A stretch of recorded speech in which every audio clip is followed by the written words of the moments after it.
Well, Tishik, I'm really deeply sorry for the inconvenience that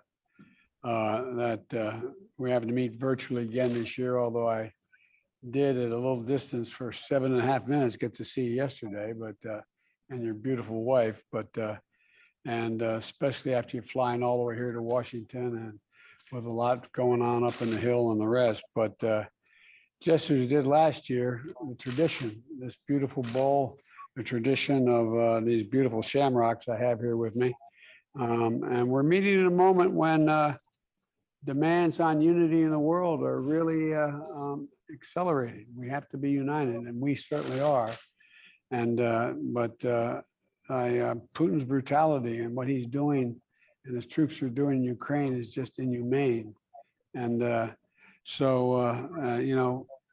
you know, your predecessor and you occasionally kid me, but always quoting Irish poets. But Yeats had a great line in Easter Sunday, 1990. He said, "All's changed utterly. A terrible beauty has been born." He was talking about his Ireland and what was going to come, which turned out to be better than worse. But all has changed. I think that your leadership on the global stage has really been noticeable and impressive. You're now a member of temporarily as you are a member of the Security Council, your leadership on the global stage within the EU as well, and your condemnation of Putin's aggression and support of the sanctions, and it's costing Ireland. It's costing Ireland, but as usual, you're basing it on principle and moral standing of the country, and.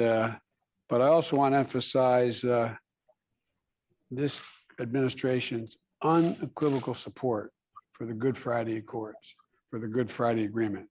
I've made that clear, as you probably heard, to the Prime Minister and others. I think it's too much blood, sweat, and tears have been shed to get that done, and this is no time to change it. And we have a full agenda to discuss, I know. But deepening our cooperation, Ireland, the United States, bilaterally and through the European Union and taking on climate change, looking at economic opportunities we both have, and combating COVID combined is something that we're going to work closely together on. We have a lot to talk about, but I'm talking too much. Let me yield the floor to you, Taoiseach, and you have my best wishes for, I know you're looking good, feeling good, but I'm looking forward to you getting it cleared as quickly as you can. Well, thank you very much indeed, President. And last year, we met virtually across the Atlantic. This year, we're meeting virtually across the road. So we're getting closer. But I'm feeling good. And I think that reminds us of the importance of vaccines. Because vaccines prevent severe illness.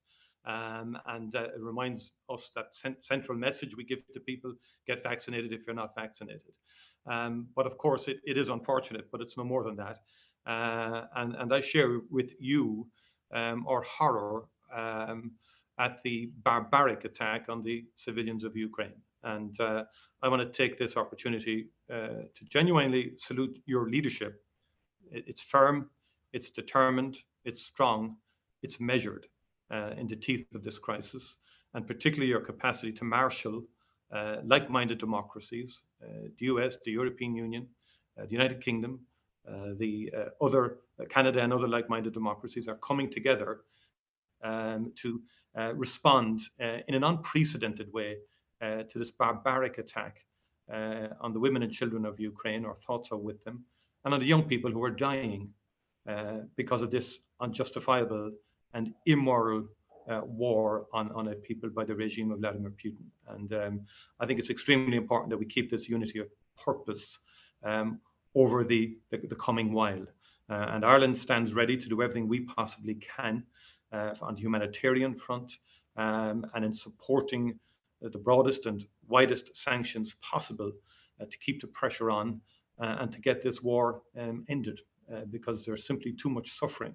And it's heartrending to see the appalling loss of life and also the terrible trauma on the children of Ukraine and their mothers as they flee this war zone. And we're very seized by this in Ireland, and the response has been great to behold in terms of the people of Ireland who want to do everything they possibly can here. May I also just thank you again in respect of the Good Friday Agreement, your steadfast support and that of Speaker Pelosi and our friends on the Hill in giving a very clear message in respect of how important the Good Friday Agreement is in respect of stability and peace on the island of Ireland. And over the last number of days, as I've been here, we've also witnessed once again that two-way, very robust economic relationship between the United States and Ireland. It's a two-way relationship. Met Irish companies yesterday who are creating 100,000 jobs in the US now. And that's because of that partnership between Ireland, Europe, and the US. So I look forward to discussing these issues in greater detail. But again, to say that it's wonderful to meet with you. We met in Glasgow recently. We had a good chinwag there in respect of a number of issues. But again, that also illustrated that partnership between Europe and the US in terms of the existential crisis of our time, climate change. So great to have this opportunity to meet with you, President. I want to say one thing while the president's here before they leave. And that is what Ireland is doing now, what you are doing, taking in Ukrainian refugees, speaks so loudly about your principles.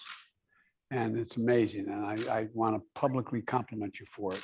I think you've already brought in over 7,000 or so refugees from Ukraine, and you're prepared to do more. So thank you. Thank you. Just want to make sure everybody knows that. Thank you. That's our duty.